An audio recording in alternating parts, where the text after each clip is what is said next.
Hello, hello.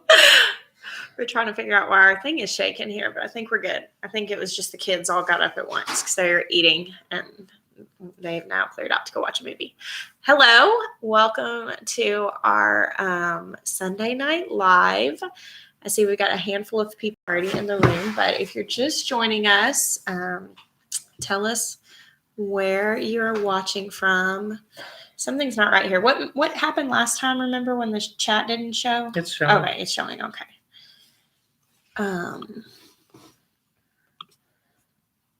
All right. Happy on a half acre. Hello, Valerie. Michigan. What's it like up there right now? Is it really cold? Hey, Xavier. There's Big Bear. Hi, guys. How are you guys doing?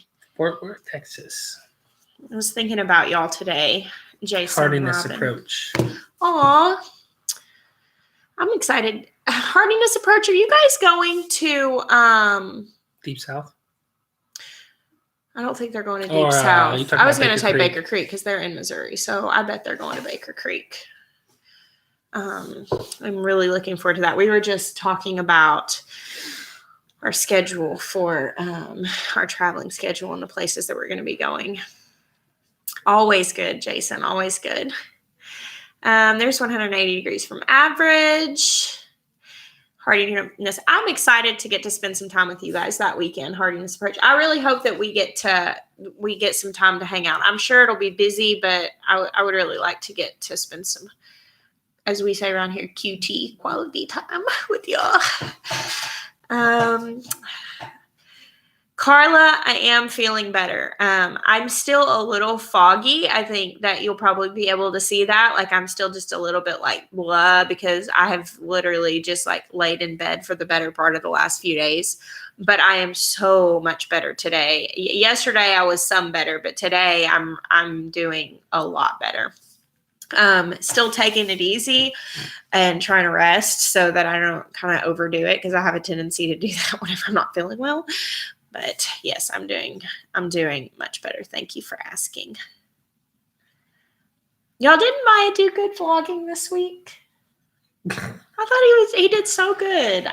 I'm excited. I really, all of you guys have been so supportive and encouraging towards him. And I keep telling him he should be doing vlogs regularly because he does a really good job. Oh, there's Lauren. She said you do a good job. Look. Oh, you're looking there. Lauren is probably a biased opinion. There's Rose and two family homestead. I've mixed Wholesome Roots and two family homestead up there. Did you see that? Actually, I was texting with two family homestead before, and she was like, Zavia keeps pushing that. She needs to. Are you doing a devotional? Yeah, she keeps saying that. She commented on that video. Anyway, I was texting with her and she was like, yeah, I got to go get ready for the live. And I was laying back in my bed. I was like, oh, yeah, I should probably do that too. I got to brush my hair. So. Oh, yeah. Yeah, I think Jeremiah would do really good at a devotional. Y'all haven't even heard that from him yet. So maybe. All righty. What seeds have you planted in your greenhouse? I will get to that 1 second, April. Let me go ahead and just go over the stuff before we jump into questions. If you have a question, post it in all caps. I've got a handful of moderators in here, and it just helps if you'll post your questions in all caps. And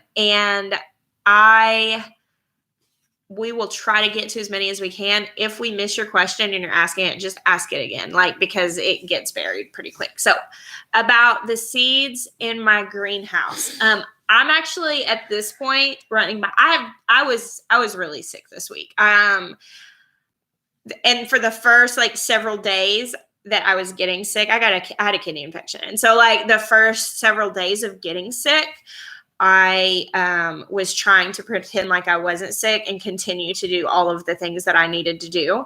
And that probably compounded the issue. And so I have not started seeds. And I had mentioned I was going to do a video about starting seeds. I haven't done it all week. And when I finally was like, okay, I'm really sick and I don't have a choice at this point. I'm down.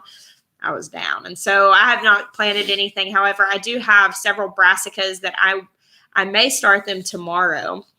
We got cold weather. Well, not compared to those of you in like Michigan and Well, I mean, Minnesota. it's getting cold. It's getting cold. We're gonna have lows in the teens next week, which is very cold for us. So. Oh, Cartersburg said they got their goats yesterday. Oh, Is that congratulations! why? I'm assuming that's why they were asking about the warmer. Congratulations! That's awesome.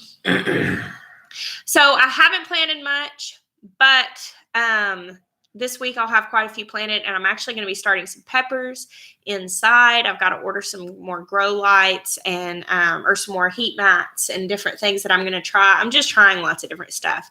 But ask me that question again next week, and I'll have something to tell you on it. How many plants of sugar baby, watermelon, honeydew, and cantaloupe could you grow on one cattle panel trellis? That's a really good question, Carrie. I last year put 2 on each side of small melons. So like banana melons, I grew one called Collective Farm Woman, Kajari. I treated like that trellis like it was a hill, and went by the seed spacing that they say on a hill. So I put one on either side of one side and then one on either side of the other side. So 4 on one trellis if you planted both sides that way. And it worked well for me. Now you will have to make sure you're watering that well and making sure that it's staying fertilized. Who is this? Naked Hog. Do you guys ever have any flooding concern where we are? Not in the sense that dangerous flooding. We actually live on top of a ridge, so water flows away from us. Right. Now, on our actual property, we have issues with drainage, like places where the water is naturally flowing. We want it to not flow there, that we're trying to address. And then it floods in this area some, but not like we are. Right, not at our house, but like there are times that when it starts raining really hard, we need to get home because we live up on a ridge and the low areas around it, the streets will get washed, they'll get covered. But we don't, in Arkansas in general, we don't deal with a lot of like crazy flooding. There have been a couple of times over the last like 15 years or so that I can think of that I noticed stuff like that. There was one time about 4 years ago. A lot of houses got damaged. Well, not just that. There was a flash flood at a campsite. And they didn't get the warning off. That was at Albert Pike, yeah. A lot of, like, several people died in that. So there is flooding in Arkansas, but not at our house, really. So, when does your ground freeze when it's in the teens Fahrenheit? Lavender Crow, it does. It's not as, like, rock hard. Now, last year we had 10 days that were under 15 degrees, and most of those were going down into the single digits at night, that's the coldest I can ever remember it being here. And our ground froze really hard then, and that was unusual. Like when it's in the teens, it's frozen, but you could still work it. And it's easy to just throw something over it to keep it from freezing. Linda said, Maya, Jill's kitchen looks awesome. Is that Jill's neighbor? Oh, I guess that is. That's really cool. Isn't it beautiful? He did such a good job. He's so handy. No, they haven't seen it. I haven't shown anyone. Hey, from Moulton, Alabama. Susie. Susie went in and met Daniel once. Right, Susie? I don't have you mixed up with somebody else, right? I know somebody. So, all right. Malia's on. Hey, Malia. How are you, baby? All right, got a question from Jason. Can't pronounce the last name.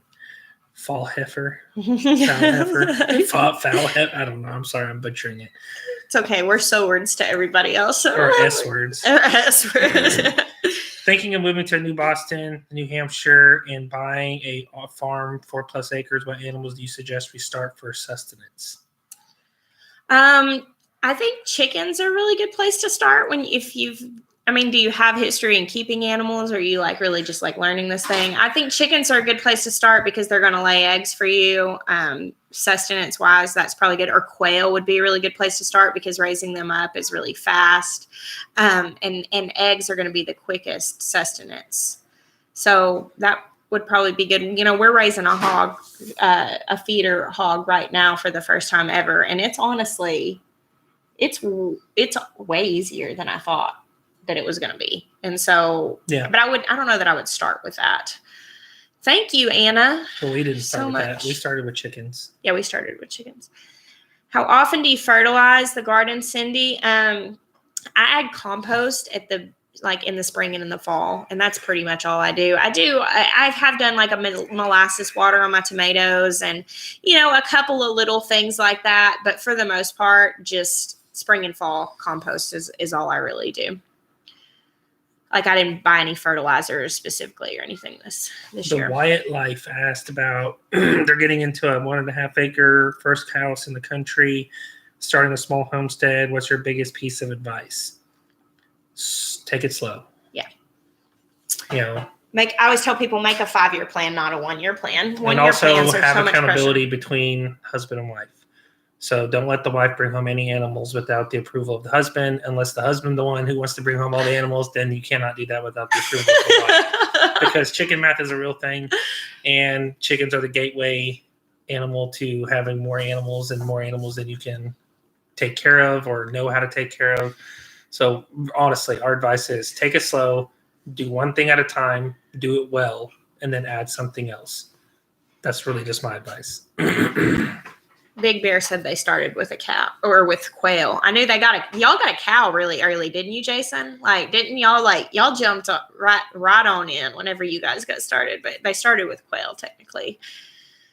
Okay, so let's cover some announcements. I saw VW Family Farm in here, so let's go over these things. Our meetup in Arkansas is April the 6th. Ben, Big Ben, help me out here if I say anything that's wrong. It is going to be April the 6th here in Central Arkansas, right by Rosebud at VW Family Farm. They are going to be hosting us, and we are co-hosting this meetup, and they are letting us use their place. Two Family Homestead just posted the link for the Eventbrite if you want to RSVP and join us with that. There are campsites nearby at Heber Springs. There are hotels in Conway and in Searcy, and we're really looking forward to that event. It's just going to be a one-day thing. Depending on your personal preference, there's a small hotel in Rosebud. It's real little. Greenbrier. There's a couple. Okay. And there's also there's one in Rosebud that's really tiny. So there's just some little ones, but definitely if you guys are in the area or you want to come in, we would love to have you. That's going to be really fun. We are going to be I think we're going to be having a food truck. We know we have one nailed down. We might end up with a second one depending on how many people RSVP, and we're getting all of this stuff together. We're going to be hosting a plant sale. If you're interested in vending that, you can send me a message. We're going to try to set up some infrastructure for this this week, I'm assuming. But if you want to sell plants, your homemade goods, stuff from your farm, we're going to be doing that. And we actually have been sponsored on this by Baker Creek. They're actually sponsoring us and helping us so we can get like porta potties and all of that stuff. So it's really just a meetup, but we're trying to make it so that it's worthwhile, that it's not just a few hours. We want to make it a full day event. So Mary Cleveland, I reserved a room in Heber Springs. That's so awesome. So I just booked our room for March in Wiggins, Mississippi for Deep South Homesteads gathering, which is March 9th. And I'm going to be speaking at that. Maya and I will be there. We're actually bringing our son Toby because it's his birthday, and we're going to have like a special one-on-one time with him. And I'm really excited to meet everybody there. So is anybody going to that? Who all is going to the Deep South thing? Carla Walden said, I got the cutest little white cauliflower started in my garden. It's like the size of a pea. It is so smart. I have to check it every day. Oh, that sounds really cool. Thank you so much for that super chat. I'd like to see. Send me a picture of that, Carla. I'd like to see that. Let's see. Mary Jane Connor. Hey, Two Family Homestead knows. They're asking about Baker Creek having seeds for sale. I know. Are you bringing seeds to that? At Deep South Homesteads? I don't know that. Now, I know that at Deep South Homesteads gathering and at the VW Roots and Refuge gathering here, we're going to be having seed swaps.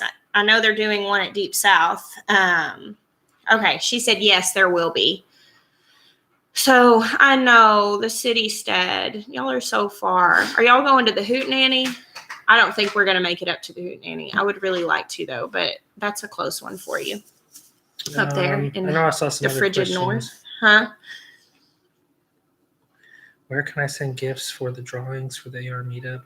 That's a Oh yeah, that's a 2 family. For what? our meetup. Oh, for our meetup?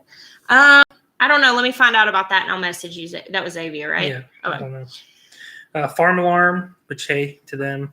They were also one of the best Thank you, videos of Jason. 2018. Did you hear me? Yeah. Oh yeah. Oh, I didn't see farm. They keep asking. There they are. Oh. They were asking earlier. Anything you're planting new? Anything that I'm planting new? Yes. Some I'm planting varieties of things that I've already planted. Like last year, I grew these red noodle beans. They were awesome. And this year, I got a variety that's called Thai, I think, soldier noodle beans, and they've got streaks on them. So it's kind of the same thing, but just like a little different variation. I got some really interesting things. Like I got a tomato that has a variegated leaf tomato plant that's like got splashes and stuff on it. I'm really excited about that one I got from Wild Boar Farms. And then I've got several new flowers. I'm doing a lot of new flowers this year that I haven't done before.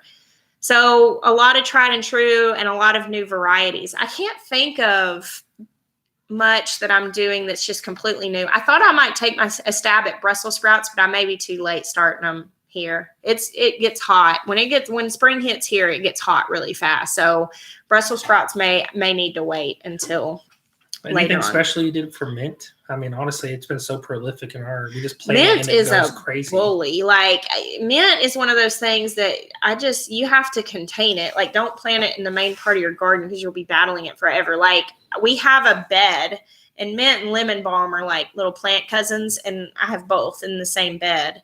And they just take over the whole thing. They just fill the whole thing up, and there's no chance I'll ever get it out of there so entirely. I don't know that necessarily is a tip. Yeah, mint's pretty easy. Having problems with it. Yeah, are you having problems with it? I don't know who asked that. I have to scroll up and see who asked. They said, "Do you have any tips for mint and dill?" Linda Stillwell. Okay, yeah, I don't know, and dill's always been fairly easy as well, so yeah. I don't know. And just maybe our growing climate is. Yeah, just starting it from seed, and then I mean both of those things will do pretty well. Denise, is there anything you would change in your raised garden now that you've used it? What do you think? I mean, what would you change? I would like to have more space so I can make the walkways a little wider. And on the end caps, instead of we packed in as much as we could.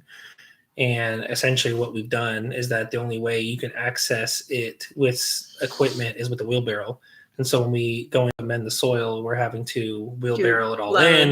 Yeah. It's just a lot more labor. If we had more space that we could expand to like a 5 foot or even a 5.5 foot wide gap between each bed, and then giving us at the end of each of the long beds more space to turn around, we could use, like, for example, a 4-wheeler with a little utility trailer that could hold 5 wheelbarrows full of dirt, and you just have to drive it up. You know what I'm saying? Like, yeah. If I could really do it different, I would make it bigger, not so much in growing space, but for accessibility, for ease of managing it, if that makes sense.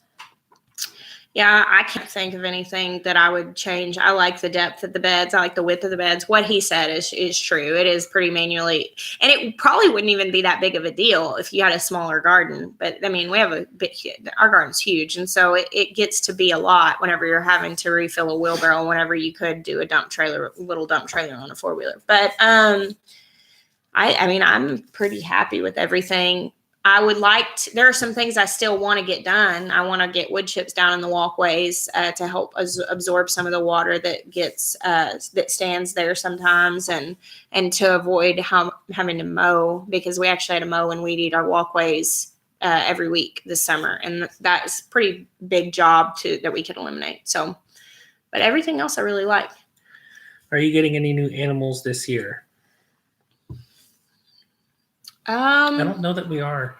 We might. Maybe. I mean, if it'll There's be nothing late. that we're for sure we have bought or are making plans to buy right now.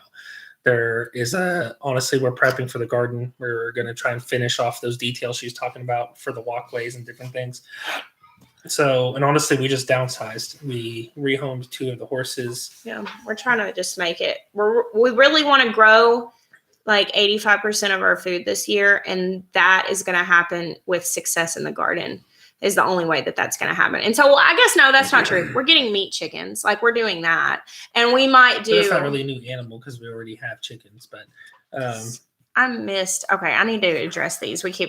Thank you so much for that super chat, Jason, and then also April for that. I saw both of those pop up, and then we were answering a question, so I wanted to make sure I responded. And Anna, there's another one. Thank you. All right, Lynn Bryant asked, "I'm going to be trying okra. Any particular kind I should start with? What was the red kind?" I like Texas Hill Country is probably my favorite. They're like really fat pods and they're sort of squatty and they just really taste good. That was the squatty ones you made all the fried okra out of? It's just really good. I really enjoyed that one. I'm trying one called Star of David this year. I like the burgundy. It gets woody kind of fast, but I like it okay. You just have to stay really on top of it.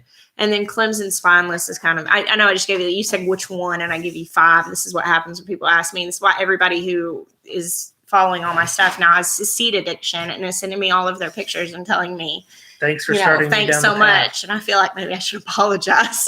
You're definitely an enabler. Yeah, definitely an enabler when it comes to that. But yeah, Clemson Spineless is kind of the tried and true. It stays pretty soft. That's a good one. I always grow that like no matter what. But Texas Hill Country is one I really like too. Hey, you know what I've noticed? What? There's not anyone on here saying anything about Roll Tide or talking smack. Like it's like smack talk just kind of vanished in one foul swoop of God's will. Oh my gosh, you're so tacky. We don't. Man, Clemson, man, they had the spirit with them that night. Are we getting bees? I think so. Okay, so we are. I want to answer a couple more questions and then I'll come back to that because I saw a couple other things that I wanted to respond to. The window greenhouse there is no movement on that. You guys saw that video like the day that Jeremiah went and got that stuff. And that's the day that I literally was like, I'm really sick. I got to go to bed. And so he's been taking care of children and stuff since then. So, and me, I start okra 4 weeks before the last frost. You can direct sow it and it does just fine, but I like to start it just a little bit early. I'm not drowning in quail eggs yet. They have not started laying, but hopefully they will soon. Okra does cross-pollinate really bad. I had a really cool accidental hybrid last year that was neat, but obviously wasn't stabilized, so I couldn't really save. I mean, I saved some of the seeds just to see, but I don't know that it'll be even similar. So about the bees, I guess we are still doing I that? think we're still going to get bees. We are really, okay, so every year I ask God for a word for like the year. And I just like, will really pray about it and just think like, what is my word for this year? Like, and I mean like a single word, right? What is it? And it's really neat because it's like something will come to my mind and it's just, that's the word. And this year I felt like I heard, I felt 2 words really just came to the forefront of my mind. And that was finish and grow, which feel kind of contradictory. Like these are contrary things, but that's kind of how it is. Sometimes you have to really find the revelation that exists between the contrary things. And one of our big focuses this year, because we are experiencing so much growth, we hit 80,000 subs yesterday. Someone just said if we hit 90 while I shave my beard, I'm like, I'm about to hit this round, shaving my beard in a few weeks. No, I'm shaving my beard. But we're experiencing all this amazing growth. It's mind blowing. It's such a blessing. It's so humbling. And at the same time, I'm having to learn to manage more than I've ever had to before. Both of us are. And so one of the focuses that we're really putting our mind on is to finish what we've started and what we've got going. We're remodeling our house and that got held up a little bit because of the mechanical stuff we had to handle. And now we're coming into garden season. We've got animals. We've got goats that are about to kid. There's all of this stuff happening. And I don't want to let anything fall through the cracks. And so literally we're kind of at a standstill on starting new. And we're saying we have to finish. So respond to questions. My sister's calling me. I need to answer this because she's got my kid. Okay, responding to questions. Yeah, I know the cruise is coming upon us pretty quickly. So we're going to have to see what that looks like. Yeah, that's fine. All right. All right. He's just asking to hang out longer? Yeah. I figured. Okay. Well, haven't been any new questions, so. Well, you have to go back up. There's lots of people talking. I'm watching it, though.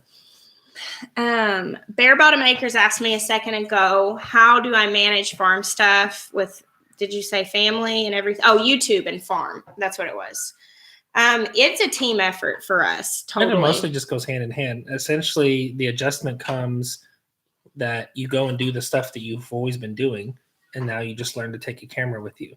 Yeah. Well, so like you go to feed the chickens, you're like, oh wait, I gotta go set the camera down to watch me feed the chickens. Like, or I've got to talk to the camera while I'm walking the feed down to the. Well, and the editing is really probably the biggest time constraint, and I think that just learning to do that, that's something I would really like to grow in, is getting better at that. But yeah, I definitely. It's a balance, and it's something that you learn, and I think it's something that you just really have to make up your mind to do. I think anybody that's doing YouTube, it's definitely a choice to persevere through hard work and even negative stuff to do it. Like if it's on your heart, go for it. Like if this is something that you really feel called to, and it's just something that you feel like you're supposed to do, just go for it. Because I am really of the belief that this is something that people are being called to right now.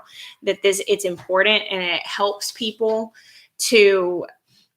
A lot of people are being called to this lifestyle period, and so for those who are willing to kind of live in the glass house and show how it can be done, I think it's very important, and you'll find the balance if you go for it and find your limitations and don't try to push them.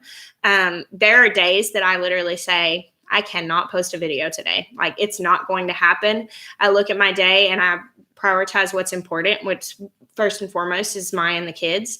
And, there are times that I'm like really feeling a lot of stress, and I really need to go shoot a video if I'm going to get one up that day, but I'll sit down at my piano and worship instead, because that's really the more important thing in that moment. And I think that whenever you say, these are my priorities and they're going to be first, but I am going to do this other thing too, I think that it can work out. It's hard sometimes, but it can work out.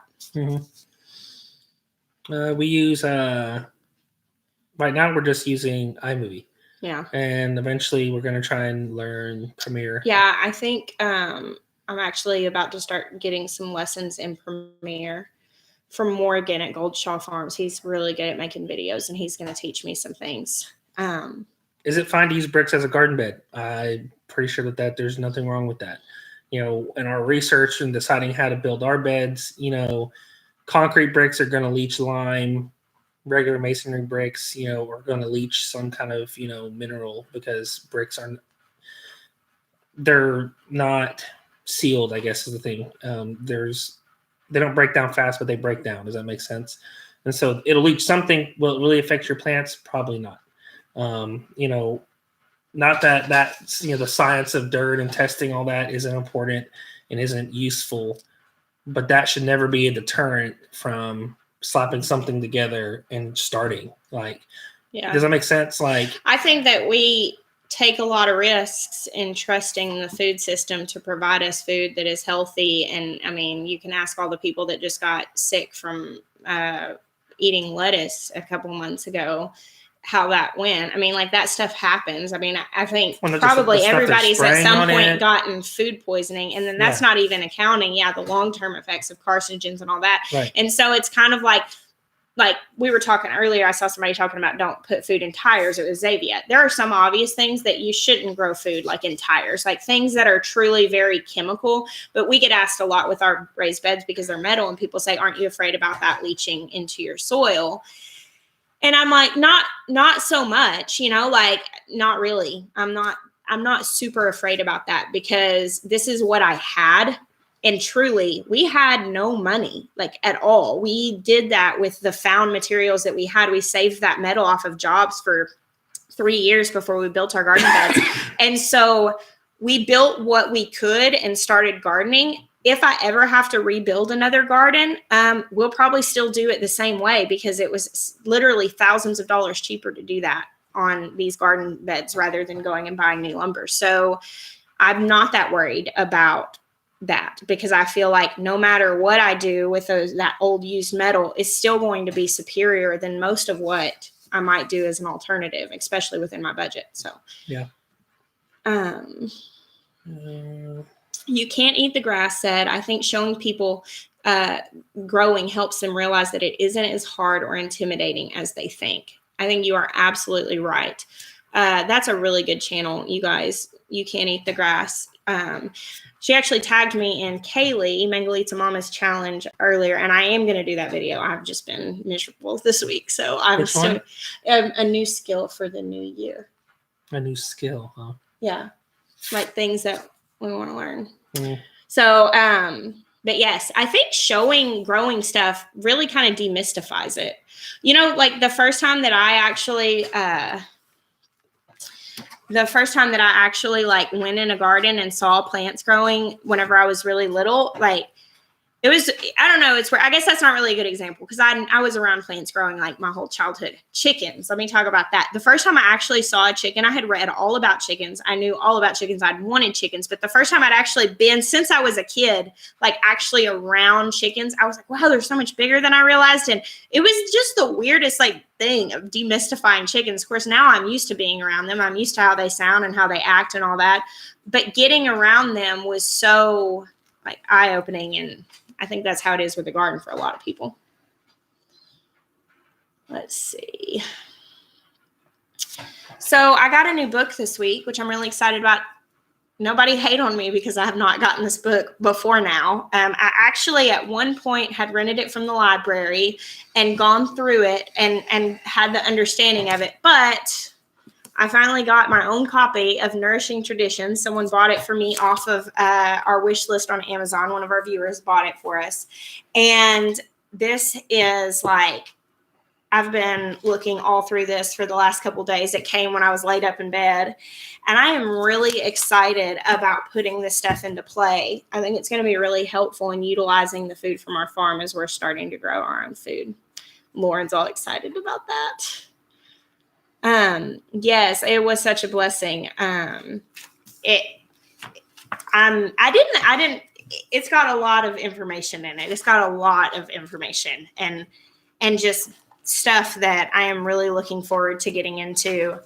Whenever the Hollers were here, y'all, the Hollers kids are like amazing for real. Like for those of you who have had them come and stay. Yes, Rose, you need to add it to your wish list for real. Like it's really good.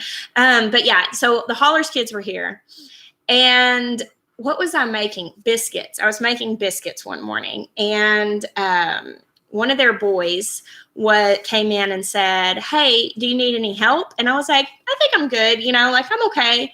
And I'm standing there for a little while, and then he just reaches over and he takes the bowl and he goes, "Can I just put them on here?" And I was like, "Yeah, that's fine." So he starts dropping the biscuits. I show him what to do. He starts dropping the biscuits. And he said, "What did you put in here?" And I told him, "Well, it's got buttermilk and it's got this and it's got that and it's got this, butter." And he was like, "Oh, healthy fats are very good for your brain." And he starts like spilling out all this Nourishing Tradition stuff. I was like, high five, Meg. Well done. This is good parenting. He's 9.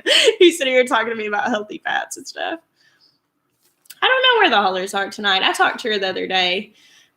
Sleeping maybe? Yeah, resting. Not traveling around. They got to North Carolina and the weather got cold as soon as they got here. So there's the Grateful Sunites and Horticulture Geek. We have such sweet people on here. I just love y'all.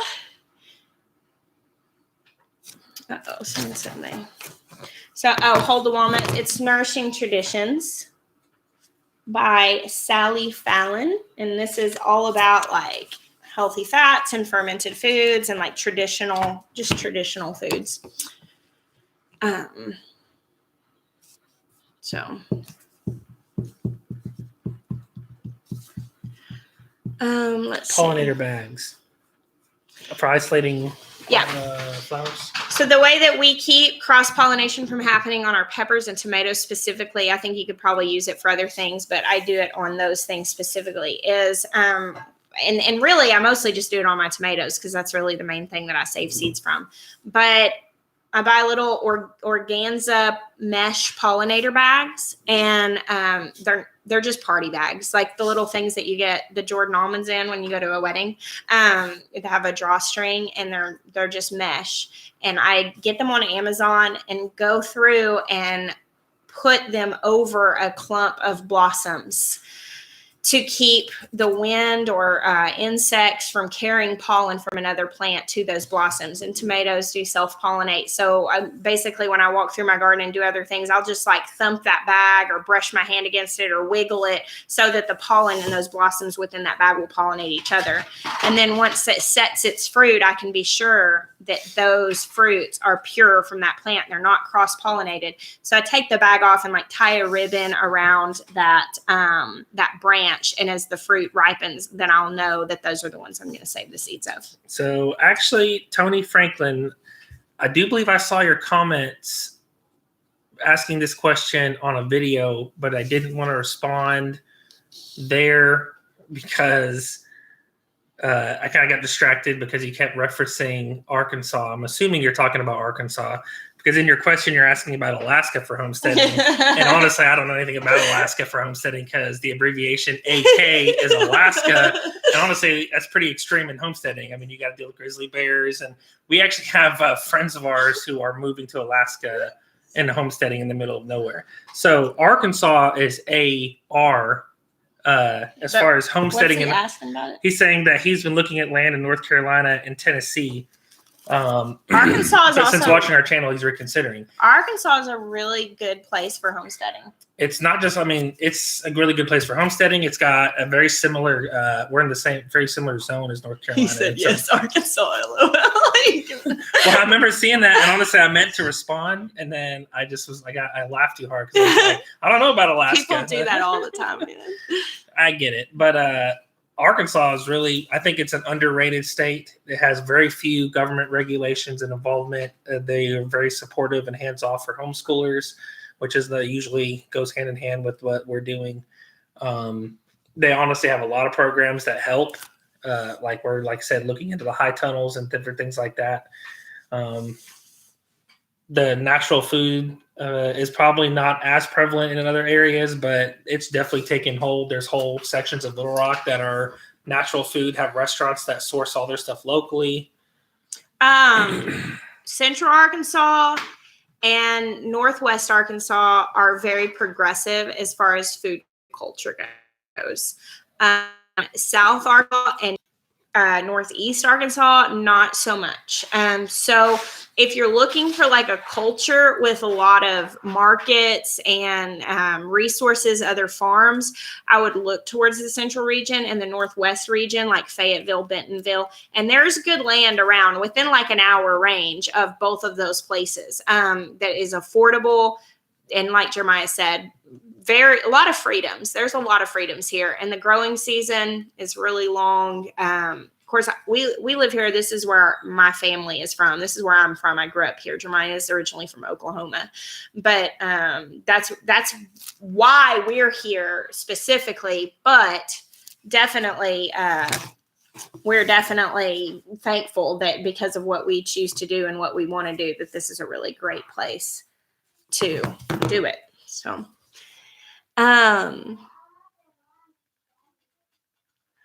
Mama Woods, we have an issue with some deep south areas that might have hate groups because of my son being dipped in chocolate. You would not have an issue with that in central Arkansas or northwest Arkansas. No. Those are the progressive areas. Southern Arkansas and northeast Arkansas might not be as nice places to be with that in consideration. Honestly, just being completely honest, like that's one of the big drawbacks as far. Come here. That's one of the big drawbacks as far as homesteading here goes. You want to say hi? Did you sneak out? Yeah, he came running out, and Jackson came behind him, and he's like hiding behind us so Jackson doesn't get him. You want to say hi to everybody? Hi. Sowing a legacy. Are you guys going to stay in Oklahoma, or are you guys going to move somewhere else? Like, are you looking around, or are you going to stay? Are you going to stay put for the most part? And I also saw Big Bear Homestead talking about how they might be moving this way. I think we're gonna. I think Ben. I was with Ben looking out the Big Ben. I went to Big Ben, and Big Ben is VW Family Farms, who right, lives there's local. too many Bens. Anyways, And I was this out is at his Little Ben. house, picked something up, and we were just hanging out and chatting. And we went and we're scouting out the place on his property we're going to do the meetup and kind of laying it out. And he kept bringing up, he kept saying, like, man, every time I talk to Jason over at Big Bear, he keeps talking about moving out this way. I was like, you think he's serious? I'm like, I don't know. He seems pretty serious. Just wait. He's going to come stay with us. There's Bobblehead. Hey, man. It was nice getting to meet you in person. That was fun. And I loved your video that you shared of your time here. That was really awesome. He said, yes, everybody come to Arkansas. Yeah. Yeah, I'm gonna cook for Jason and Robin and woo them with our Southern hospitality. Yeah, Albany Mountain Homestead. Yeah, Ethan from 180 degrees from average when we first met him was looking at land near Harrison. I was like, I don't know about Harrison. It is the seat of the KKK, which, you know, if God, let me put it this way. He doesn't know what that means. But let me put it this way. If God's calling you there, then go. Because maybe he's sending you there to change the culture and be a light. But unless he's calling you there, I don't know that I would go there.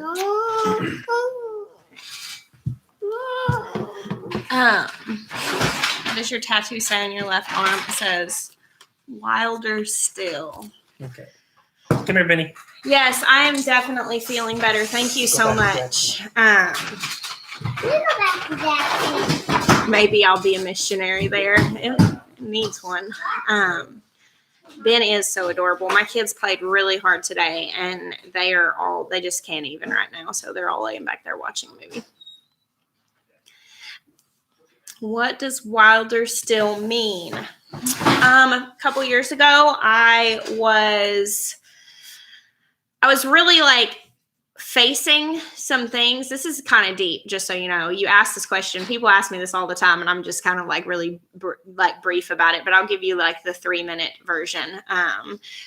It's a little longer. It could go deeper than that. But a couple years ago, I was really facing some hurts and wounds and broken places inside of myself, and having to address some wrong mindsets that I had about myself and about God, and the places where my own wounding was really limiting me on experiencing blessing in my life and experiencing real relationship with God through the Holy Spirit. And it was a really hard time in my life. I was going through a lot of loss and transition. And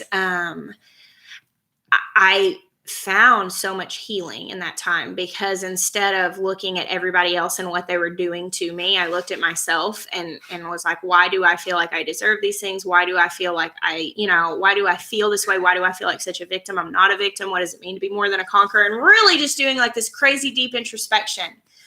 And every place that I found a wound and a hurt, and then really found the truth of the matter, like as far as what God was saying over me, I received a lot of healing, and I would have this amazing breakthrough and this clarity, and all the lies that I was hearing all of a sudden were so obviously lies, and I was freed from them, and it was amazing. And I would just have this breakthrough after breakthrough after breakthrough. And in this incredibly difficult season, it was like I just kept going deeper and deeper with God, because every time I would reach a floor to the depth of God, and I would become fixated on what was wrong with me and in my life and all of those things. And I would stop and say, okay, where's the truth in this? And there would be breakthrough.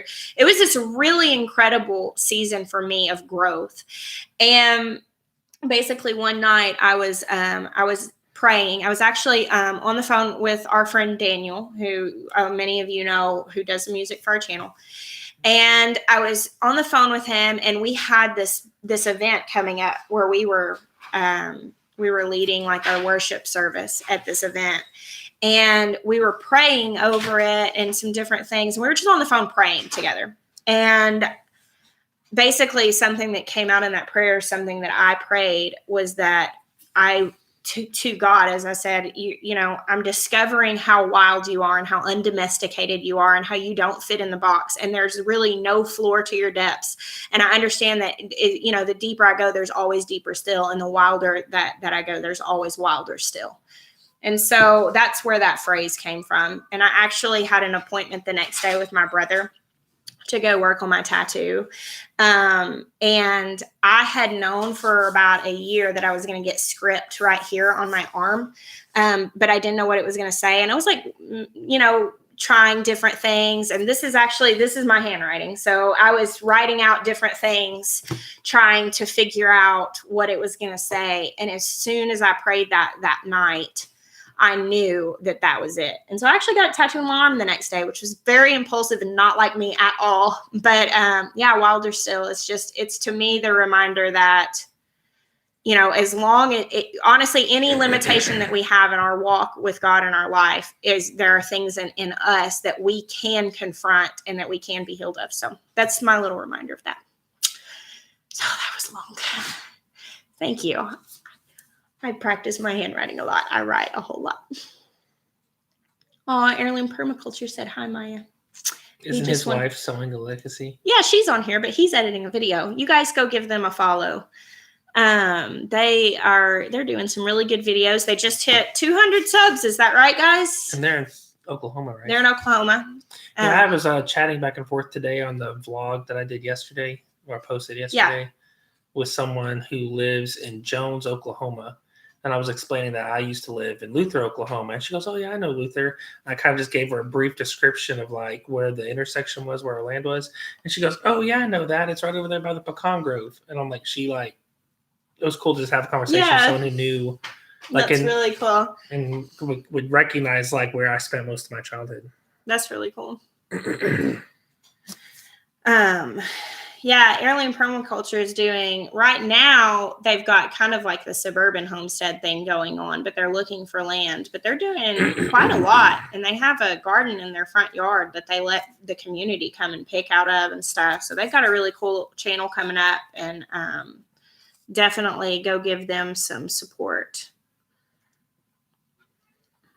Oh, Two Family Homestead just commented and reminded me, I want to tell you all. Tomorrow evening, we will be on live on Two Family Homestead's stream. So they just commented. Guys, will you throw a link up? I think you've got the video already ready, but so people can go, if you want to go sub to them, so that you don't miss our video, we'll have a little extra live. Oh, thank you, Lauren. Yeah, Daniel had written a song, and he just has the instrumental on. Maybe I can talk him into putting the one up with the words. What's the name of that website for the wood chips? Chip Drop.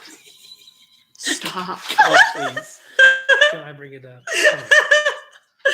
I'm sure a lot of people have said that it's really good. I know that we live in the sticks. I'm not. It's not negative about them. I was really ironic. sick that I said this. Okay. So we got an email from them saying, "Would you guys be interested in doing some affiliate stuff?" And I was like, "Wait, who is that?" She goes, "It's Chip Drop." I was like, isn't that the website we signed up for like 9 months ago and have gotten not a single load of chips? So far out. I did not expect them to deliver anything here when I signed up, but we've been signed up. But they messaged me and asked if I would be interested in working. We sent back saying something like, hey, can we get a chip drop first? Then we'll try affiliate. We did not say. Come on, that's good. But I was kind of like, whatever they sent it, I was like, I'm gonna need a chip drop first. Yeah, I'm gonna actually need the product. Send it to them. They some people make this stuff some up. people have had great success with them, but we just live too far out, so we didn't. Yeah, all these people are saying that they've been signed up for years and have never gotten to learn. And I understand that. I mean, I get if they were in the area, it might be different. But hopefully, if that helps us get some wood chips, then, we'll take them up. Serenity Lori said, "Where the Wild Things Grow" has words. Daniel's first video of 2018. Daniel and I actually wrote that song together, "Where the Wild Things Grow." But that's not Deeper Still. But Lauren had linked the instrumental of that. So, but yes, okay. I was saying, what were you saying? Go sub to Two Family Homestead so you guys can catch us on the live stream. We'll be live again tomorrow. They do really fun stuff like trivia and where you can win prizes. Yeah, I don't want any of that easy trivia this time though. Yeah, we're going. What is their youngest kid's name? Ben. Everybody knows that. You better bring your A game for the trivia this time. Jeremiah's gonna come up with the trivia. I'll come up with the trivia questions. Like I want some serious trivia. Like they better know us. Blood type. No. License number. Like I want some serious stuff.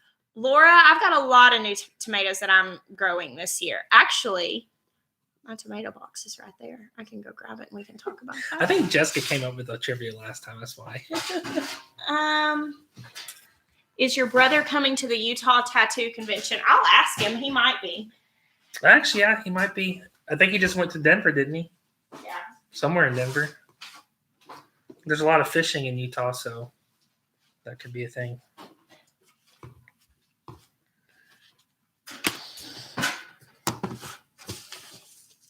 So I pulled out all of these seeds. These are all dwarf tomatoes that I am going to start, which dwarfs are like, they're, if you see the packages, they'll say indeterminate or determinate, which indeterminate, they vine. And so they just keep growing and growing and growing. That's the ones that you buy that little 2.5-foot tomato cage and they laugh in its face. That's most of the tomatoes that you normally would grow. They're usually indeterminate, like the bigger ones, but they make dwarfs that are size. That doesn't really matter. Sorry, I'm rambling. So I have these dwarf tomatoes, they're usually like 24 inches. And so I'm actually going to start these really early and see how far I can get them going in my greenhouse because they're usually shorter varieties. I'm really excited about that. Ollie Hammonds. Yes, we do bury the posts for the garden beds. In the video, we actually have a video out that explains how we put them together. It's technically 4 posts. So the posts at the very end, on each end, they're concreted, and then the ones in between are just dug. You dig a hole and bury it probably about 12 inches, roughly. You could go deeper if you wanted them more sturdy. But I think we did 12, and honestly, we haven't had any issues with them. Yeah. Oh gosh, this is my tomato box. I moved them out of that little binder thing so that I could see them easier. So I am doing more wild boar farms this year. And I had one of my friends we met on Instagram. She's involved in some groups that they do all of this trial breeding and I'm saying this as if I'm not one because I'm really not. Like these people are serious tomato growers. Like they sent these things and they had all this information on them that I was like, what does this mean? Because I did not know. But she sent me this bag that had all of these. These are all different tomato varieties, and a lot of them are like I've never heard of them before. And so I'm having to go through that and decide what you're going to try. I'm actually going to try because I don't have room to try all of it this year, but I'm really excited about that. So I saw someone asking, and it looks like Bobblehead answered it, but honestly, he's giving me information. Someone comes asking, like, why do squirrels in the garden? And honestly, we've never really dealt with squirrels in the garden. Mm-mm. But Bobblehead was like, cats greater than squirrels. And I was like, oh, that makes sense. That is why. We've had cats, and they Always. hang out around the garden, so that probably keeps squirrels out. Now, that has not prevented them from stealing all the fruit out of the pear tree next door. Yeah, they did do that. They stole literally 600 pears. Yeah. Yeah, that is probably why. People always ask me, what do you do about squirrels and birds? I have 3 farm cats. We went outside a few days ago. They'll pee in your garden bed, but they'll keep the squirrels from eating your stuff. Well, we went out a few days ago, and there was just feathers from a cardinal, I think, just strewn all over the back porch. I was like, they catch birds. They catch mice and all kinds of stuff and bring it to us. They're little poor hairless cat friends. That's us. by the way. We have great barn cats. They're really awesome. How do you stop deer in your garden? Our garden's really close to our house. Well, the best deterrent for that is what I like to call the 308 Winchester coming out of a Remington 700. You can get with a Nikon BDC scope.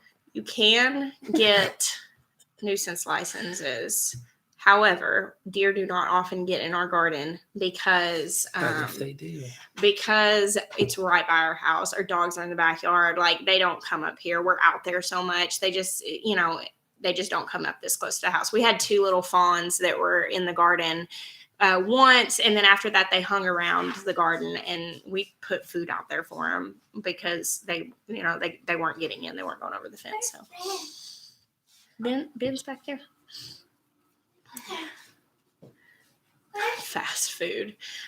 When do you plant your peas outside? You're in 8B. If you're in 8B, you ought to be able to do it here honestly now, because your ground probably doesn't freeze hard. They say you can plant peas as soon as your ground is workable, when it's not hard frozen. Last year, I think I planted all of my peas, and I direct sowed lettuce, kale, all of that stuff, all of the brassicas, on like February 15th, middle of February. I direct sowed all that stuff. Now, I should have started the broccoli and the cauliflower earlier, because by the time it got to a head, it was too hot and it had already flowered. So there was no time for that. So, but as far as peas, yeah, direct sow them. I do them in the middle of February, but I would count back like a few weeks from your last frost, and yours is probably like now. So this is good information. For all of those, like, honestly, if deer were getting in our garden, I would probably get a nuisance tag and handle it. That's honestly what we would do, because we eat deer. I realize that not everyone eats meat, or not everyone wants to shoot a deer and process it and eat it. Jason at Big Bear just sent us a text message. He said, essentially, set up an electric fence, put a piece of tin foil on the fence, and on the outside of the tin foil, put peanut butter. So when they come, because they'll definitely be attracted to peanut butter, they'll lick the peanut butter. It'll shock the snot out of them, which deer are very fast learners. And that once that happens, they're gone. They won't come back. That's a really good tip. And so that will literally keep any deer out. Yeah, that's really awesome. I didn't even think about that. If you ever have to deal with any sort of like nuisance animals, like Big Bear Homestead has a ton of knowledge on that stuff. So that's really good. I had an ant do that and it worked. Lisa did not put down a winter ground cover. I just added more mulch and then put straw down. Ground cover is good. It's good to use, but in my raised beds, also we just were in a weird place and the time that we were getting ready for winter because of losing Maya's mom and stuff. So I just did what was the easiest. So, yeah, that's a really cool. Right. And I said, it's, again, not everyone wants to do the meat thing or anything for that. So I get it. That would be a better way of preserving your vegetables. Yeah.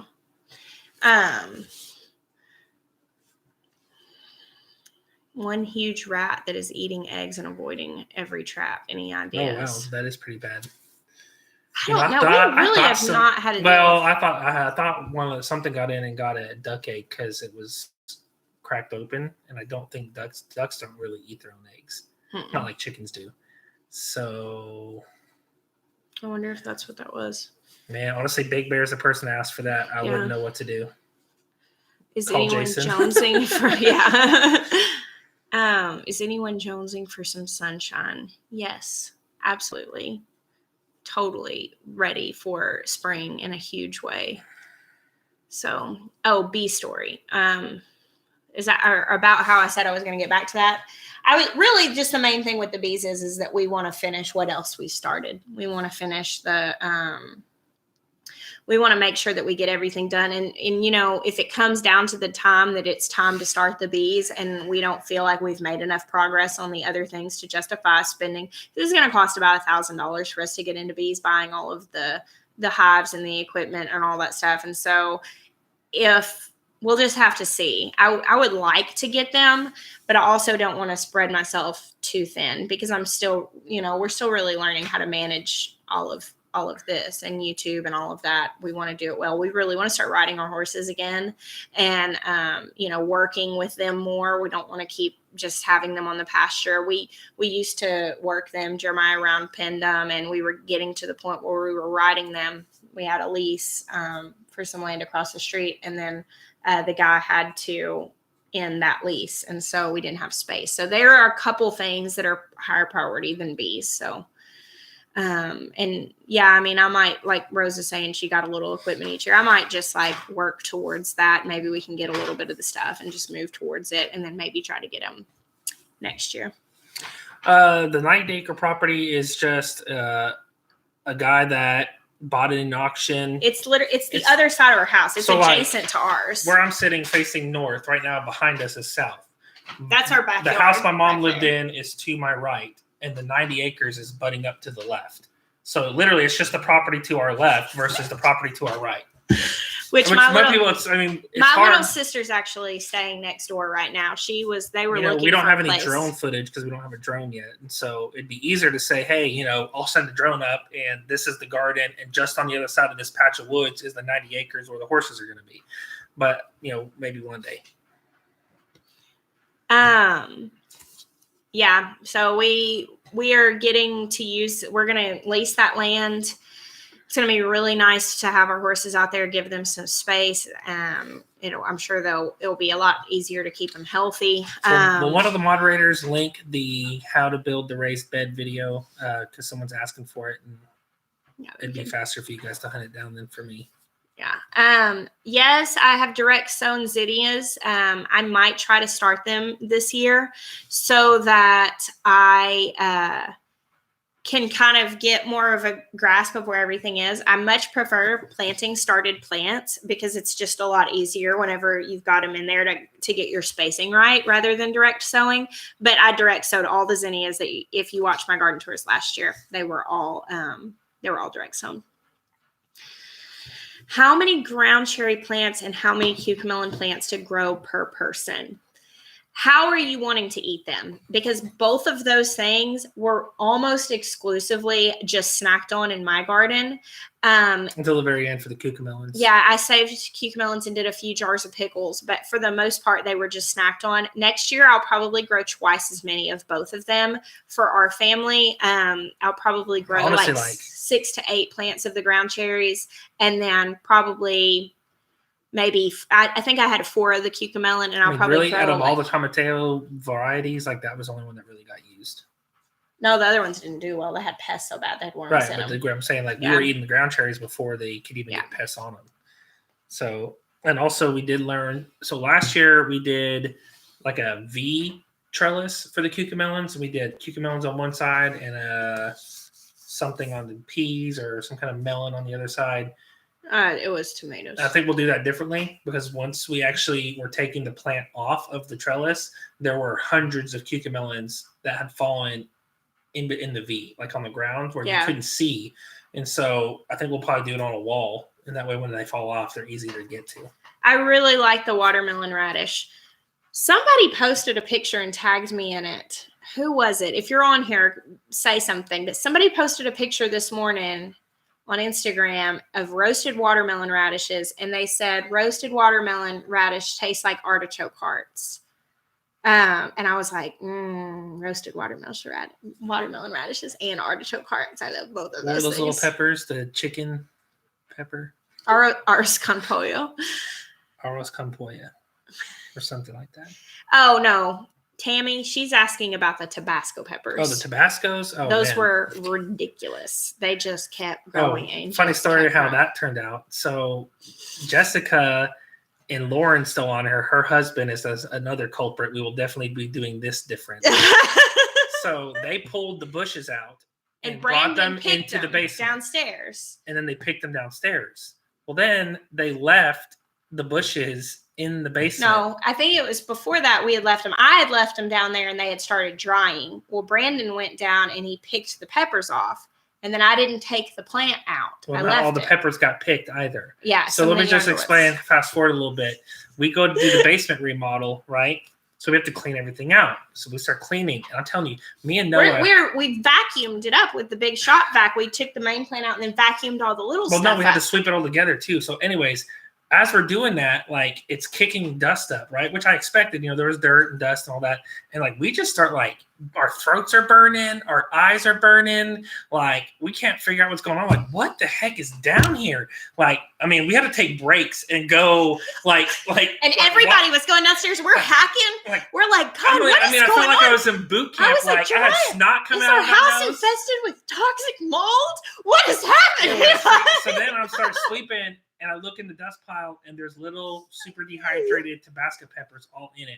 And I'm like, we are pepper spraying ourselves in the basement. And I was like, never again will this be allowed to come inside of dehydrated in our house. It was horrible.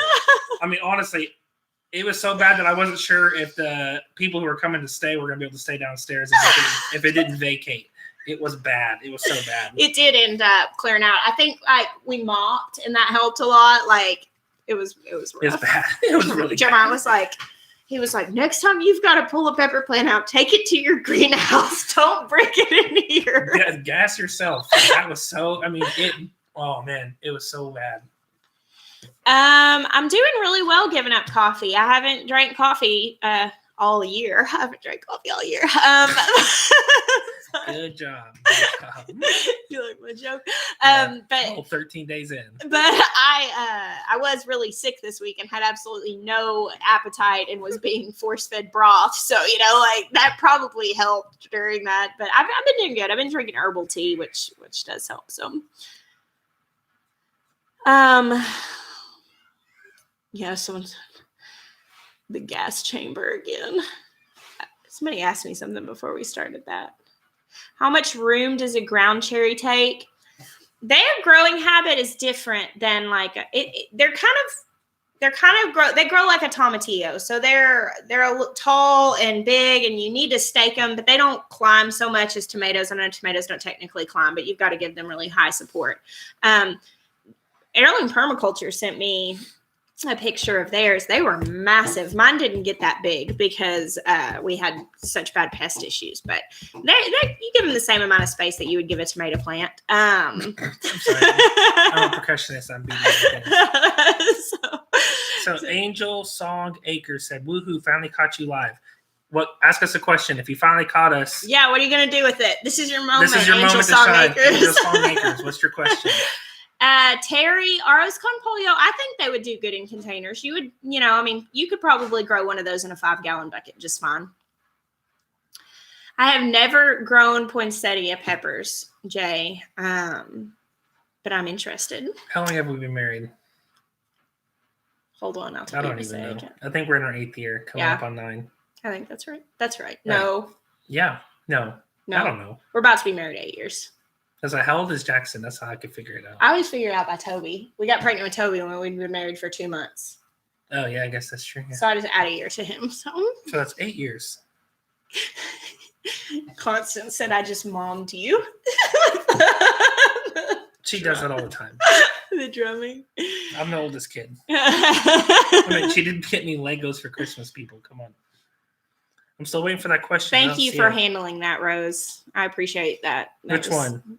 She's just handling. The troll guy? Yeah. I was trying to be accommodating, but then he's, Yeah, it's okay. We progressed, and I was like, nah. Yeah, Allison, I will probably drink coffee again. Honestly, Ben Holler made this bulletproof coffee whenever they were here. That was so good. It had gelatin, coconut oil, butter, and just a little bit of maple syrup in it. And it was so good. And I thought this is something that I could do. One of the reasons why I stopped drinking coffee was because of the caffeine, but also because I just don't like being addicted to stuff. I don't like that feeling. I don't like it, especially when I'm traveling, because I'm not just like give me an IV drip of caffeine. I just really like good coffee. And so when I would be traveling and I had to go get crappy coffee because my head would start hurting, I was like, I don't like this. I don't like being addicted. But I'll probably drink coffee again, just in moderation. And I don't want to drink it because I put some heavy cream in my coffee, and I'll drink like 4 cups of coffee in a day.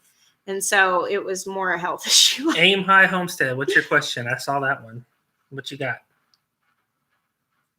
I'm still waiting for my question from Angel Song Acres. Where's your question at? We called you out. You got to answer. Yeah, Mama Woods, it's keto. It for the most part, it was bulletproof coffee recipe, but minus the maple syrup. That was just a little addition.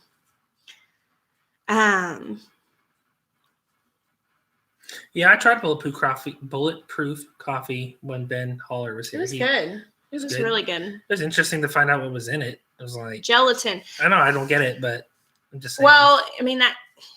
Where's my nourishing tradition? Ooh, you'll learn about it. You'll learn about it in my new book. It's so good for you. Hollyhock Homestead. I grow medicinal plants. Not extensively. I'm kind of just getting into that. But last year I grew Tulsi and of course like lemon balm. A lot of the, herbs that are also used for culinary purposes I grow. But I am growing a few more this year that are really more just medicinal.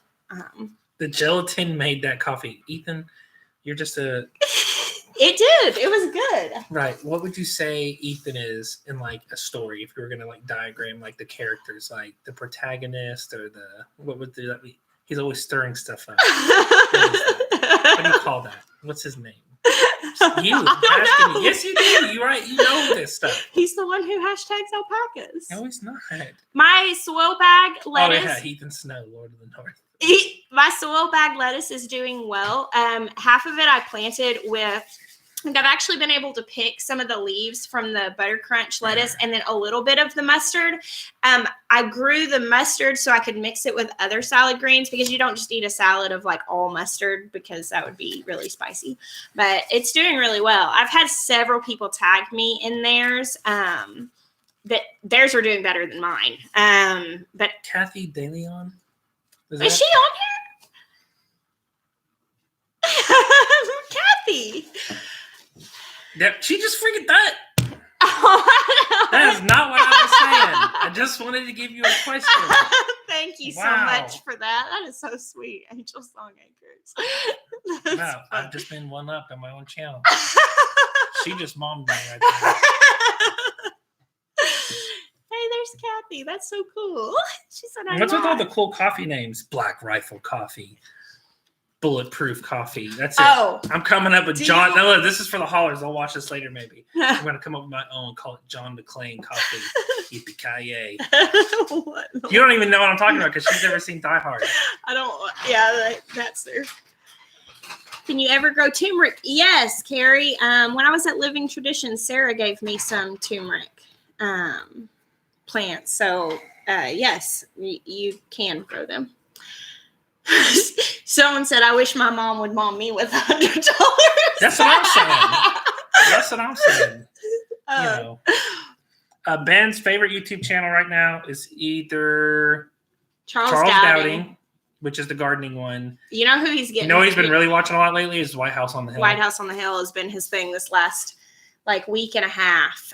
He was actually watching Charles Dowding videos. And a White House on the Hill video came on. And we've watched them. He's watched them. He knows who they are. But for some reason, this time, he was just like, who are these guys? Ben has the funniest thing because have I ever told y'all the story of when Ben saw Justin Rhodes for the first time? I know some of you. This is a good story. Have heard this before, but I'm going to tell you again. It's so funny. We were at Homesteaders America conference last year. We were in the back, far back, because I had all my kids with me. And so if you know all about that parent life, you sit in the back when you got all your kids and they are on one. And so we're sitting in the back. And there's the panel, the Q&A panel. And Justin Rhodes is on the panel as well as several other awesome people. And Benjamin is goofing around, climbing all over the chairs, being a mess. And I'm like, Ben, sit down and watch. Turn around. And he turns around. And just at that exact moment, Justin Rhodes pops up on the screen. And he goes, who is that guy? Who is that guy? And I was like, honey, that's Justin Rhodes. He goes, he got out of the computer. I'm dead serious. And then he fangirls so hard. He's, Justin Rhodes, it's me, Ben. And he's like shouting this out in the back of the. He's tapping people strangers. Around us. It's Justin Rhodes. It's Justin Rhodes. Like they're there because of Justin Rhodes. They know. Like, and they're like, "Hey, it's Justin. It's Justin." He was just in Rose said he was in awe. He was in awe. He was just like total. And afterwards, we went up and met him. We actually went to their house. It's actually really funny if you go watch Justin Rhodes' video when we're walking up to meet them. He has the camera out and he's filming Ben. He said, "Hey, my #1 fan." Yeah. That's because Ben was losing his mind. So now, when we watch YouTube, he says, "Hey, Mom, are they real? Are they real? And, are they out of the computer?" And I'm like, "Yes, they're real." So we've recently talked about how Charles Dowding is real, and he's a real man, and that Jake and Becky are real. And honestly, I don't think that Ben think he understands that Al Lumna is real. And Al sent us a Christmas card. Ben carried it around and kept it in his room. Well, I don't think that he's realized also that he's met Jake. Like, he was with us at the conference and met him and his whole family. So someone said, Keisha said, "I can't laugh. I think I might be the same way." I've only ever fangirled one time in my entire life. I have met important people, and I've always kept my cool. Nothing was as bad as Brad Gates. When I met Brad from Wild Boar Farms, who is a completely normal person, but he was laughing at tomatoes, and he was laughing. I know him. Like, we're friends. Like, when he saw me, he said, "Oh, hey, Jess." Like, we are acquainted. I cried. I turned bright red, giggled, laughed, and cried when I met the Tomato Man. Well, this would be a good question to end on. This was from, I think it's Brother Classidus Lee. I saw a comment from him earlier on our video saying that we've inspired him to help garden that. I think he's in charge of monster. Yeah, I saw that. So he says, "What's been the Bible passage that's rocked your worlds lately?" Well, it's funny you should say that, because my friend Lauren sent me this just a minute ago, and I thought, I really want to plaster that on my wall. She was talking about, let's see. She was talking, like, Lauren and I will go back and forth about just kind of like what God's saying and all of that stuff. And I don't know if you guys have a friend that doesn't let you get away with anything. But you should have one. They're good to have. And Lauren's phrase, and actually Kathy, if she's still on here, she's kind of my other person that's like that. She's kind of my spiritual mama. That has really invested a lot in me and teaching me about God. And both of them will literally tell me I'm completely wrong on something. And then they'll be like, "You love me." And it's just like, yes, I do. But Lauren and I were talking, and she had basically seen, it was kind of a long story. It was one of those things where, do you ever have something that just pops up a lot, like a number or just a scripture or something that pops up a lot? And it's like, okay, God, you've got my attention. You've got, I'm seeing what you're saying. And she messaged me this scripture that just God had really put before her face, and she wanted to share it with me. She felt like it was to share with me.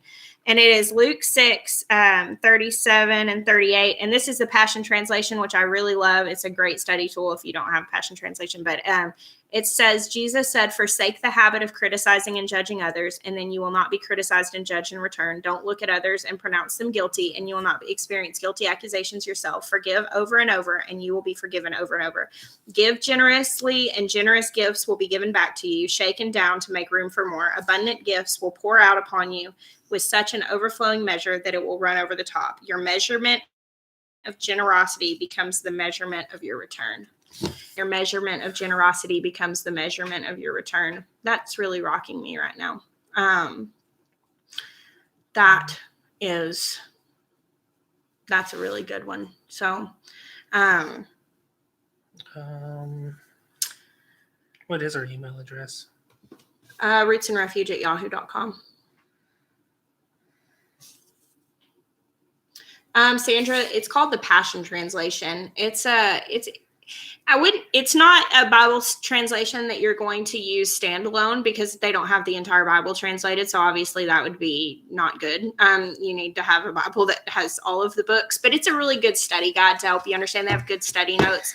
And it's a really neat translation. I really enjoy it. So, yeah, yahoo.com. So.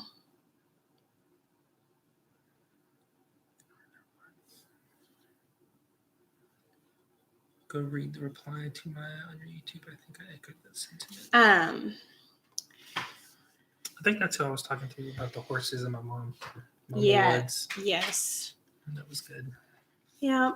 So that is definitely what's been on my mind. A lot of different things. That's funny. What? So he said, "Thank you, Maya, for your videos." This is from Barbara Summit. For your videos too. My hubby, through your videos, is now completely down with my homesteading dream. I don't know what you did or said, but thank you. Cool. That's always nice to hear. Honestly, I think there's just something really incredible in community and finding somebody that you can connect with to be inspired by. Like, honestly, right now I am so driven to change our diet, like to really embrace, because we go up and down. Like, we do really, really good on eating healthy and using our own food, and then things start to slip and circumstances, and the next thing I know, we're really back into like eating out and convenient stuff, and I really don't want to do that.